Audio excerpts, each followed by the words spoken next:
एक बार एक शिकारी शिकार करने के लिए जंगल में पहुंचा।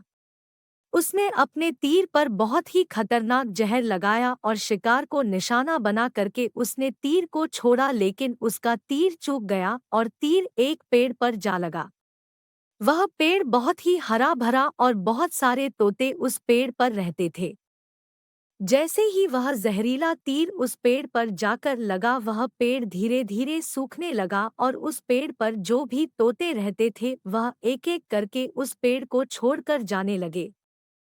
अब यह बात देवराज इंद्र तक पहुंची। उन्हें बताया गया कि एक तोता है, वह जिस पेड़ पर रहता है उस पेड़ पर एक जहरीला तीर लगने के कारण सूखने, गिरने और खत्म होने के कगार पर आ पहुंचा है। और एक बूढ़ा तोता अभी भी वहीं पर रह रहा है। वह दाना लेकर आता है और वहीं पर रहता है, जबकि उस जंगल में बहुत सारे पेड़ हैं, लेकिन वह उसी पेड़ पर रह रहा है। बूढ़े तोते के साथियों ने कई बार आकर के उसे समझाया कि यह पेड़ सूख रहा है और किसी दिन गिर भी जाएगा, चलो किसी और पेड़ पर चल कर रहा जाए, परंतु वह बूढ़ा तोता वहां से जाने को तैयार नहीं हो रहा था।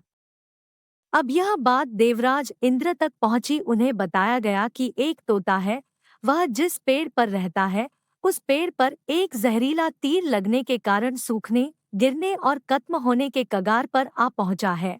और एक बूढ़ा तोता अभी भी वहीं पर रह रहा है। वह दाना लेकर आता है और वहीं पर रहता है, जबकि उस जंगल में बहुत सारे पेड़ हैं, लेकिन वह उसी पेड़ पर रह रहा है।